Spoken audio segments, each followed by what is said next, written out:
أعوذ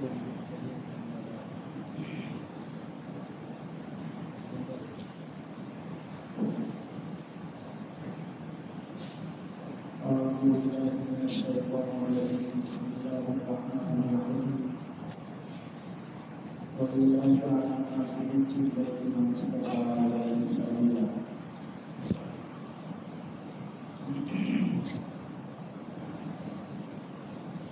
শ্রদ্ধেয় উপস্থিত মুসলিম তাদের সকলের কারণে বেশ কয়েক আপনাদের সামনে উপস্থিত গতকাল সকালে আলহামদুলিল্লাহ ঘটনা এসে পৌঁছেছি। আমাদের সকলের এইভাবেই সবচেয়ে বেশি থাকা আছে 42 দিন মক্কা মদিনায় থাকার সুযোগ পাওয়া গেছে।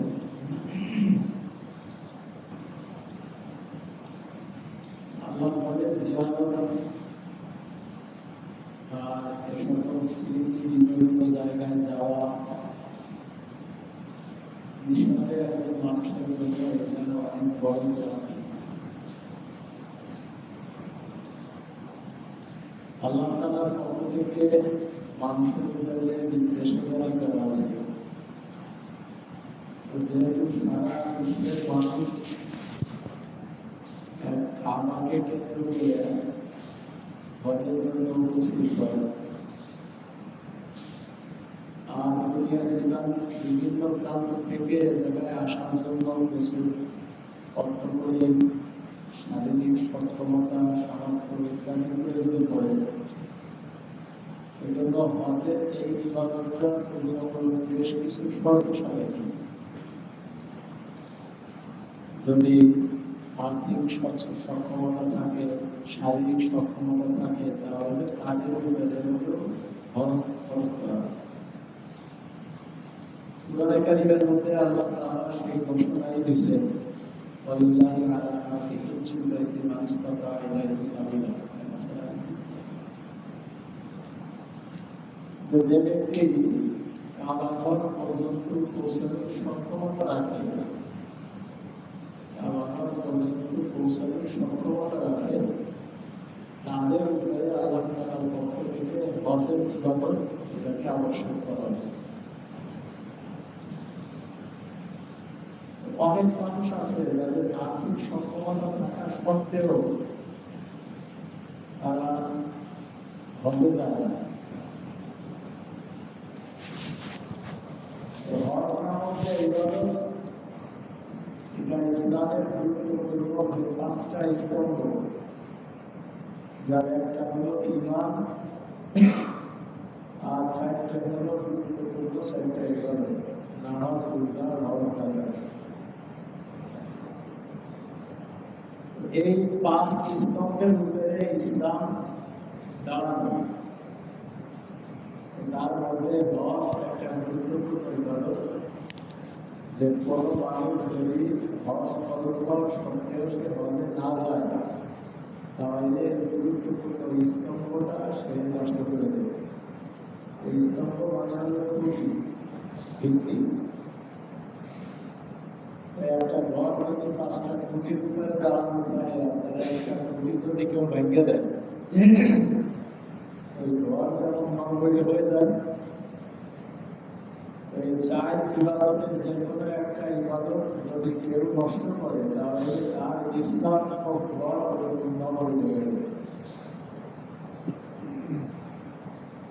এই জন্য হজ যাদের উপরে ফরজ, যাদের আর্থিক সচ্ছলতা, শারীরিক সক্ষমতা আছে, এদের জন্য হজ করা জরুরিও। আর এর মাধ্যমে আল্লাহ তাআলার কাছে ঘনিষ্ঠতা লাভ হয়। হজের এই ইবাদত মূলত আল্লাহ তাআলার মহব্বতের বহিঃপ্রকাশ। আল্লাহ তাআলা বান্দাকে ডাক দিয়েছেন তার দরবারে হাজির হওয়ার জন্য। হযরত ইব্রাহিম আলাইহিস সালামকে যখন কাবা ঘর নির্মাণের নির্দেশ দিলেন, তো পুরা দুই বেটা হযরত ইব্রাহিম এরপর হযরত ইসমাঈল আলাইহিস সালাম উম্মত দুইজনে কাবা ঘর নির্মাণ করেন। এই কাবা ঘর নির্মাণের কারণে হযরত ইব্রাহিম আলাইহিস সালাম ছিলেন মূল দায়িত্বশীল আর ইসমাঈল আলাইহিস সালাম সহযোগী।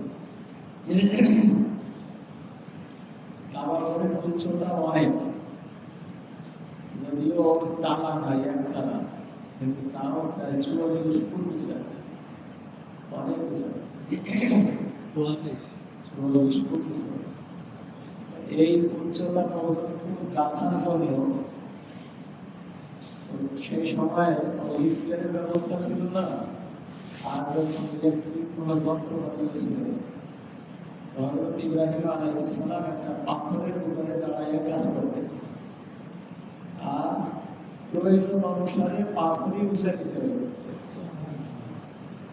যে পাথরের উপরে দাঁড়াইয়া হযরত ইব্রাহিম আলাইহিস সালাম কাজ করছেন, পাথর যদি অত্যন্ত শক্ত জিনিস, কিন্তু ইব্রাহিম আলাইহিস সালামের জন্য আল্লাহ তাআলা ওইটাকে নরম করে দিয়েছেন। তো যে কারণে উনি যে পাথরের উপরে দাঁড়িয়ে কাজ করতেন, ওই পাথরের উপরে হযরত ইব্রাহিম আলাইহিস সালামের পায়ের দাগ পড়ে গেছে। এই দাগ পড়ার কারণ কেমন? নরম মাটিতে দাঁড়াইলে যেমন পা ডাইবে যায়, পাথরের উপরে হযরত ইব্রাহিম আলাইহিস সালামের পাতে ডাইবে গেছে, তার কমপক্ষে 1 ইঞ্চি পরিমাণ হলো ডাইবে গেছে। সেই পাথর খণ্ড এটা কাবা শরীফের পাশে সংরক্ষিত, যেটাকে বলা হয় মাকামে ইব্রাহিম।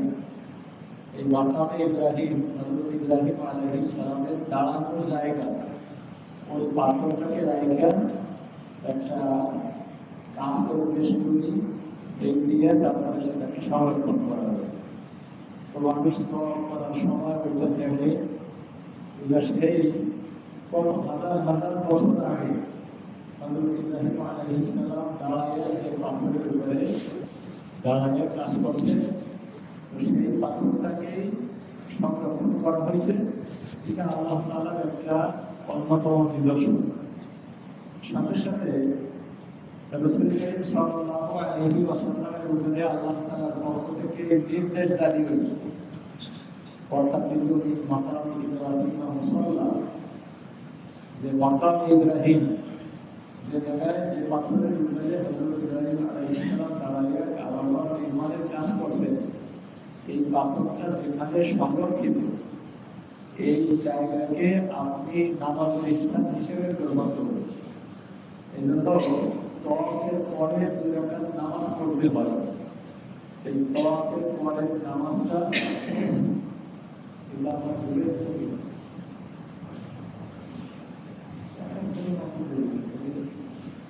আওয়াজ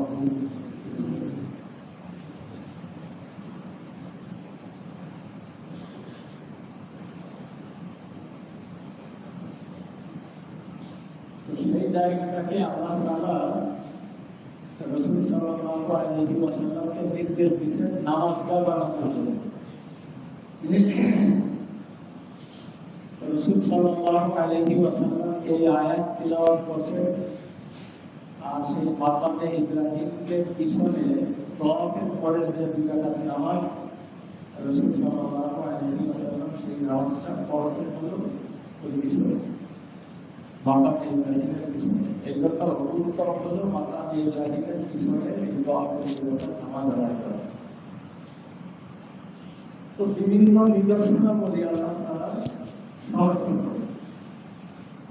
এরপরে যখন কাবা ঘর বানানো হয়ে গেছে, হয়ে যাওয়ার পরে আল্লাহ তাআলা হযরত ইব্রাহিম আলাইহিস সালামকে নির্দেশ দিয়েছেন। সেই নির্দেশের কথা কোরআনে কারিমে আসছে, ওয়াযিন ফিন নাসি বিল হজ্জ ইয়াতুকা রিজালান ওয়া আলা কুল্লি যামিরিন ইয়াতিনা মিন কুল্লি ফাজ্জিন আমির। যে আপনি মানুষকে হজের এলান দেন, মানুষকে হজের ঘোষণা দেন। ইব্রাহিম আলাইহিস সালাম হয়তো এই মাকামে ইব্রাহিমের কাছে দাঁড়াইয়া, না হলে জাবালে আবু কুবাইস, এই সাফা মারওয়ার পিছনে আর একটা উঁচু পাহাড় জাবালে আবু কুবাইস, ওই আবু কুবাইস পাহাড়ের উপরে দাঁড়িয়ে উনি মানুষকে হজের এলান দিয়েছেন যে আল্লাহ তাআলা কাবা ঘর বানাইতে কইছেন, তা বানানো হয়ে গেছে। এখন আল্লাহ তাআলা নির্দেশ দিয়েছেন তোমাদেরকে হজ করা, তাদের যে লক্ষ্য তোমরা হজ করো। তো ইব্রাহিম